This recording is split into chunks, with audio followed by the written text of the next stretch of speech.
Vítam vás na krajskom kole výtvarného spektra 2025. Je to už 62. ročník celoštátnej postupovej súťaže a výstavy neprofesionálnej výtvarnej tvorby. Hlavným cieľom súťaže je nadobúdanie vedomostí, rozvíjanie zručností a umelecko-odborný rast kolektívov a jednotlivcov prostredníctvom poznávania, realizácie a prezentácie výtvarnej tvorby. Krajské kolo 62. ročníka celoštátnej postupovej súťaže a výstavy neprofesionálnej výtvarnej tvorby prebiehalo v 3 vekových kategóriách.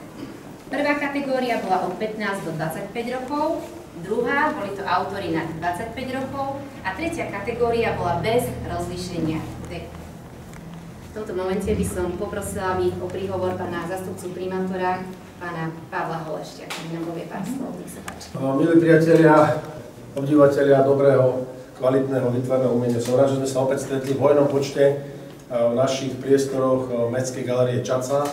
Tá tradícia, sami ste počuli, vyše 60 ročníkov hovorí jasnou rečou, že má to svoje opodstatnenie a skutočne, čo som si mal možnosť po tej inštalácii pozrieť tieto diela, je to naozaj pestrá paleta kvalitných diel, ale zároveň je to aj rozmanitosť a pritom je tam tá sila, ktorá by zdieľa podľa môjho názoru skromného amatérskeho názoru mala vychádzať. Tie mená sú samozrejme aj známe, stretli sa častejšie, stretávam, ale sú tam aj noví, dokonca študenti a to je dobré, pretože naozaj tá kontinuita by tu mala byť a som veľmi rád, že sa to môžeme stretnúť naozaj pri takomto silnom, peknom podvečeri krásnych umeleckých diel. Dobrý podvečer. Ja sa vám chcem hlavne poďakovať za to, že tvoríte, že vám na umení záleží, že v tejto rýchlej a uponáhľanej dobe dokážete spomaliť a vnímať seba, ľudí, aj svet okolo vás. Že prostredníctvom tvorby hľadáte spôsob, ako povedať to, čo sa slovami nie vždy dá. Vaša tvorba to nie je len hra farieb či zvládnutá technika. Je to výpoveď, váš pohľad, vaše emócie. A práve preto má zmysel pre vás, pre nás, ale i pre celú spoločnosť, ktorá si to možno neuvedomuje, ale potrebuje to. Hovorí sa, že umenie potrebuje priestor. A to nie len ten fyzický, ale ten vnútorný, kde sa môže rozvíjať, rásť, ale hlavne klásť otázky. A práve takýto priestor tu dnes spolu tvoríme. Ja vám prajem, aby vám vaša tvorba prinášala radosť a naplnenie, aby obohacovala nielen vás, ale inšpirovala i ostatných. Nech každý, kto vidí vaše diela, má možnosť vnímať vaše emócie a pocity, pretože aj krátky okamih ticha pred obrazom môže niekomu zmeniť deň a možno aj viac. Takže ešte raz veľká vďaka, že tvoríte a že nám dovolujete byť pri tom. V tomto momente poprosím o príhovor predsedu poroty akademického maliara Pavla Mušku, ktorý je zároveň aj kurátorom výstavy. Nech sa páči. Zvykne sa hovoriť, že výtvarné umenie patrí k tým druhom umenia, pri ktorom nie je potrebné ovládať jazyk výtvarníka. Keď autori majú niečo o sebe povedať, zväčša odpovedia: za mňa hovoria moje diela. Keď počujete niekoľko taktov nádhernej hudby, keď vás niekoľko veršov dokáže osloviť, sú za tým emócie. Pocity sú tým hlavným, čo hýbe svetom umenia. Zaujať, osloviť, čo najlepšie prezentovať, upozorniť na umelecký počin. To je aj dnešná prehliadka diel výtvarného spektra. Vznik výtvarných diel, začiatok tvorby je u všetkých výtvarníkov takmer úplne rovnaký. Je jedno, či je to profesionál, alebo je to amatér. Je to obdobie prípravy, kedy výtvarník cíti nutkanie, akýsi vánok tvorivého okamihu a potreby pohrať sa so svojimi emóciami.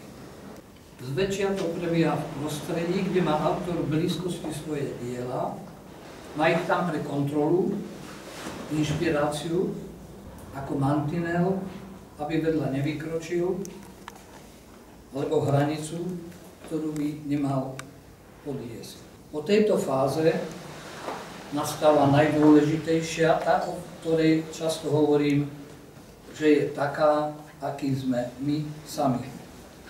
Ako sa chováme, ako komunikujeme, aký máme očný pohľad, ako dokážeme rešpektovať iný názor, aké farby používame, pre akú veľkosť sochy alebo obrazu sa rozhodneme.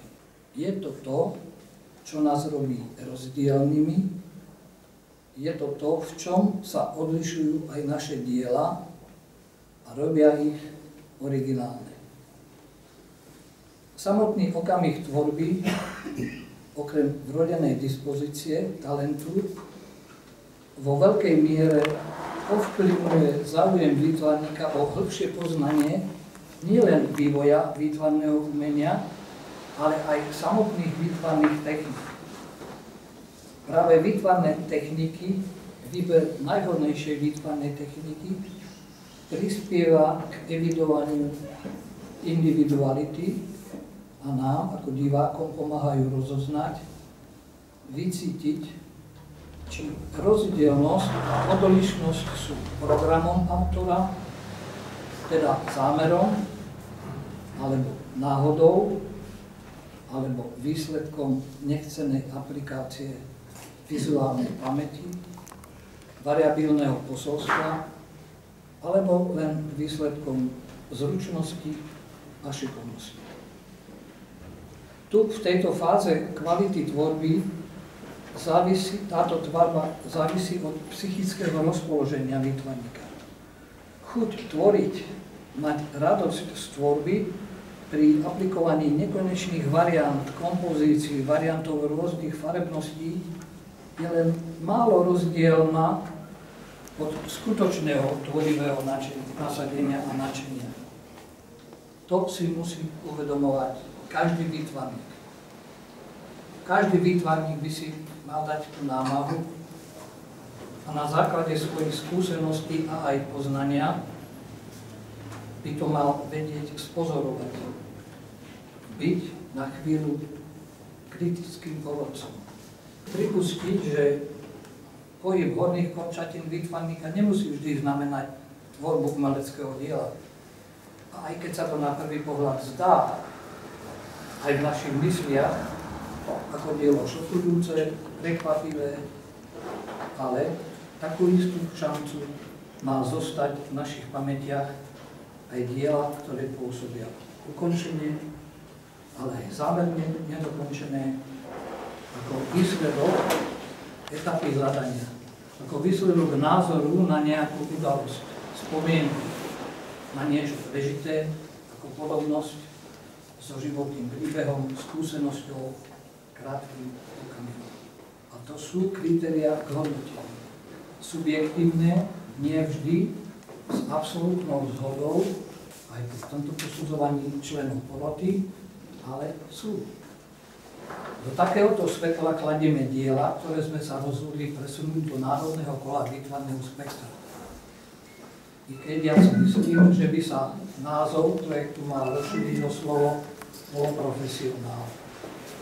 Predsa výtvarníci, čo majú za sebou strednú umeleckú školu, vysokú pedagogickú školu s výtvarným zameraním, prípadne niekoľko ročníkov akadémie, to nemôžu byť neprofesionálni. Tomuto faktu sa nemôžeme vyhýbať, ak všetci chceme, aby tento projekt výtvarného spektra posúval naše poznanie a radosť v tom, že intenzívnejším vnímaním vieme hĺbšie pochopiť veci okolo nás, prostredie, v ktorom žijeme,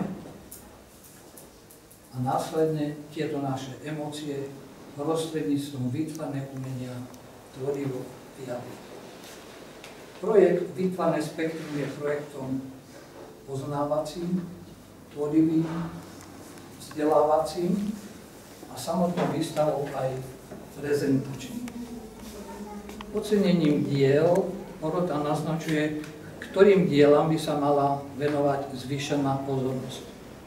Sú to diela, ktoré nám dávajú priestor hĺbšie vniknúť dovnútra jednotlivých autorov, bližšie ich cez výtvarné dielo spoznávať a nachádzať úprimnosť jednotlivých výpovedí. Pre nás, porodcov, to bolo dobrodružstvo a dnešným otvorením výstavy sa to stáva dobrodružstvom aj pre vás, všetkých kolegov a priateľov výtvarného umenia. Inštaláciou sme sa snažili dať priestor pre čo najširší okruh výtvarných diel, aby inštalácia priniesla určitý stupeň odmeny pre neocenených výtvarníkov a zároveň bola miestom vzájomného poučenia radosti a možno aj odpovede na mnohé otázky života, ktorý žijeme každý deň. Nech teda v našich mysliach ostane aj tento ročník, zapísaný ako spomienka, ako nezabudnutelný emotívny zážitok, ktorý povzbudí k ďalšej tvorbe. Pretože tvoriť znamená v živote prežívať radostné chvíle a neopakovateľné okamihy.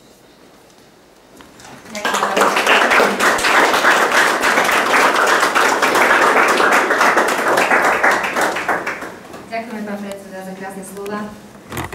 Ja ešte dodám, že vyhlasovateľ, odborný garant a hlavný finančný partner je Národné osvetové centrum. Hlavným organizátorom tohto podujatia je Kysucké kultúrne stredisko v Čadci, organizácia v zriaďovateľskej pôsobnosti Žilinského samosprávneho kraja v spolupráci s Galériou Čadca, Domom kultúry v Čadci a mestom Čadca. Súčasťou dnešného dňa bol aj rozborový seminár pod vedením odbornej poroty, a výtvarníci sa mali možnosť zúčastniť aj vzdelávacieho seminára, ktorý viedol magister Andrej Mazúr na tému grafické techniky, tlač z výšky, z hĺbky, z plochy a prietlač. Odborná porota, ktorú tvoril predseda akademický maliar Pavol Muška, magistera art Kristina Rambosek a inžinier Jozef Vidernák odporúčila vystaviť 105 výtvarných diel od 68 autorov. Udelila 12 ocenení za 22 výtvarných diel a 18 čestných uznaní za 29 výtvarných diel. Do celoštátneho kola, ktoré sa v roku 2025 uskutoční v Žiline, postupuje 30 autorov a 51 výtvarných diel. Takže ideme prvá veková skupina. Sú to autori vo veku od 15 do 25 rokov. Kategória A maľba. Čestné uznanie získava Terézia Ďurišová s dielom Melancholy.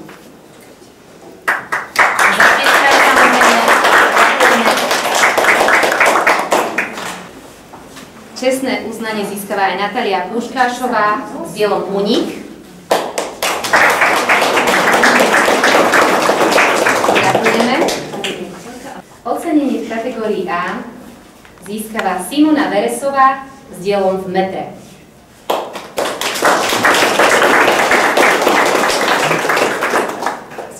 Kategória B.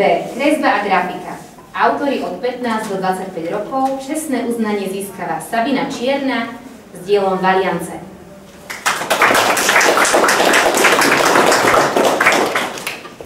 Čestné uznanie v kategórii B. Kresba a grafika získava aj Oliver Kudička s dielom Texikon.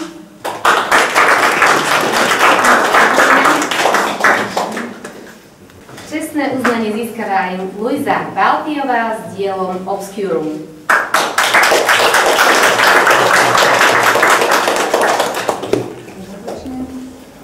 Ocenenie v kategórii B, kresba a grafika získava Andrea Helová s dielami Koruna lásky za hradbami našej mysle.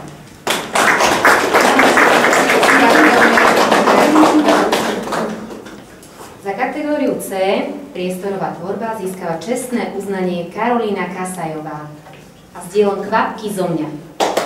Karolína Kasajová. Nie je tak. Druhá veková skupina, autori vo veku nad 25 rokov. Kategória A, maľba. Čestné uznanie v tejto kategórii získava Zdenko Fojtík s dielom Portrét psa Alana.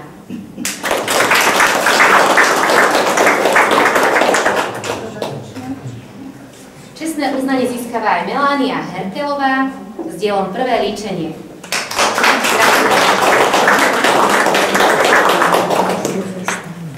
Čestné uznanie získava Eva Hrdková s dielom Ja som, ty si 1, Zmierenie 1, Zmierenie 2.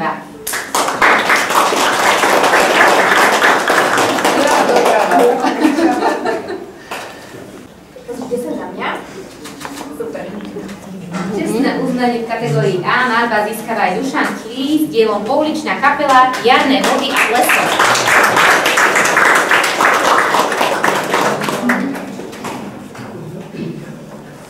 Čestné uznanie získava Peter Kaplan s dielom Bitka pri opáctve Dunes.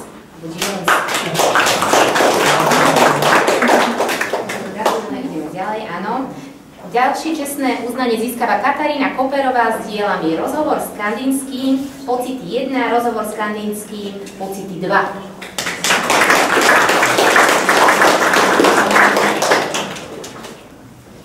Čestné uznanie získava Stanislav Luhový s dielom Aspoň kúsok nádeje v ponúrnom koloritnom sveta.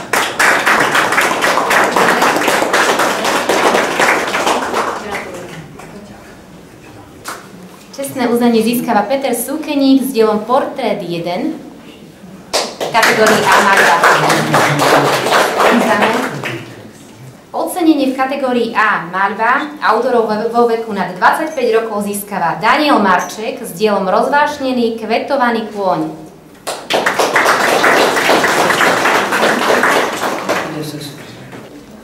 Ocenenie získava aj Juraj Mazur, Detské hry 4, Psík. Ja by som sa páči. Ocenenie získala Mária Mesiarová s dielom Kurí na úteku.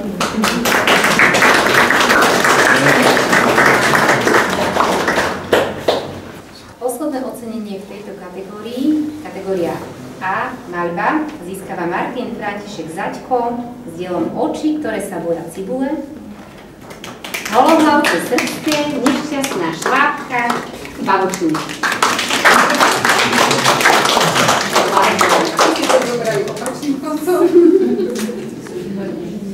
Teda ideme na kategóriu B. Kresba a grafika, sú tu autori nad 25 rokov. Ocenenie získava Karolína Michalcová s dielom Krajina človeka 1, Krajina človeka 2, Doba bez názvu. Gratulujem. Budeme si vyhodnotiť kategóriu C, priestorová tvorba, autori vo veku nad 25 rokov. Čestné uznanie získava Vlado Janiga s dielom Rozhovor protestujúcich poľnohospodárov.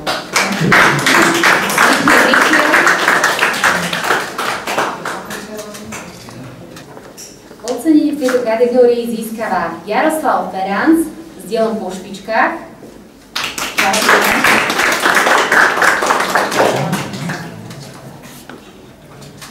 Ocenenie získava aj Dana Pašáková s dielom Aj zlomení ľudia túžia po láske.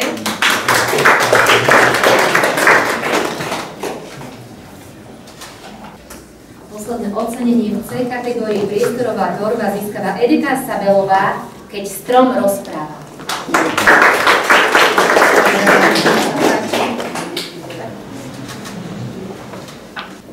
Tak my sa pomaličky dostali do tretej kategórie bez rozlíšenia veku. Kategória D, insitná tvorba, čestné uznanie získava Robert Kačanek s dielom Kaviareň Pohoda, Pražačka, obchod, kde to začína, ide do ega a na posielke.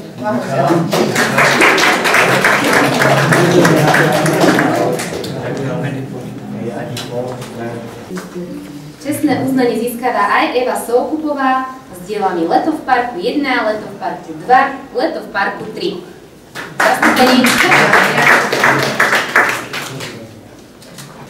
Ocenenie v kategórii bez rozlíšenia veku insitnej tvorby získava Andrea Jarmajová s dielami Bol to osud, Unik do spomienok, Až s mobilom zrastieme.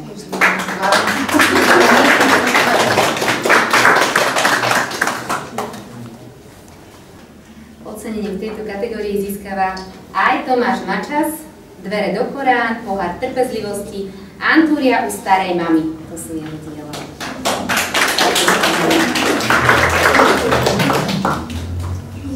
Teraz ideme vyhodnotiť kategóriu F, experiment. Tu udelujeme čestné uznanie Silvii Štrbánkovej s dielom Our Love Dreams.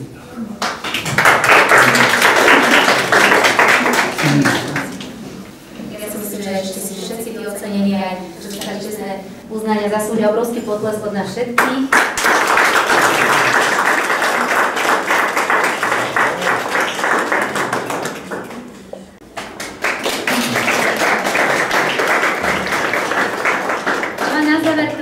Podujatia Výtvarné spektrum 2025 sa chcem ešte poďakovať hlavným organizátorom, Kysuckému kultúrnemu stredisku v Čadci, Galérii Čadca, Domu kultúry v Čadci a mestu Čadca.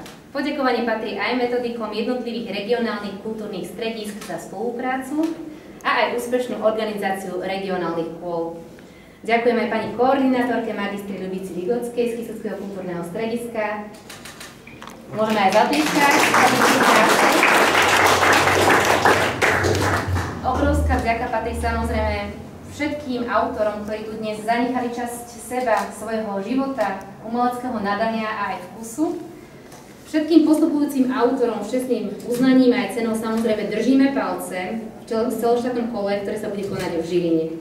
Ďakujem aj vám, milí hostia, že ste tu prišli pozrieť túto nádhernú výstavu, že ste prišli podporiť autorov svojim úsmevom, potleskom. A ďakujem v neposlednom rade našim umelcom, ktorí nám ešte tak na záver spríjemnia tieto chvíle nádhernej výstavy a súťaže, teda Zuzke a Jankovi.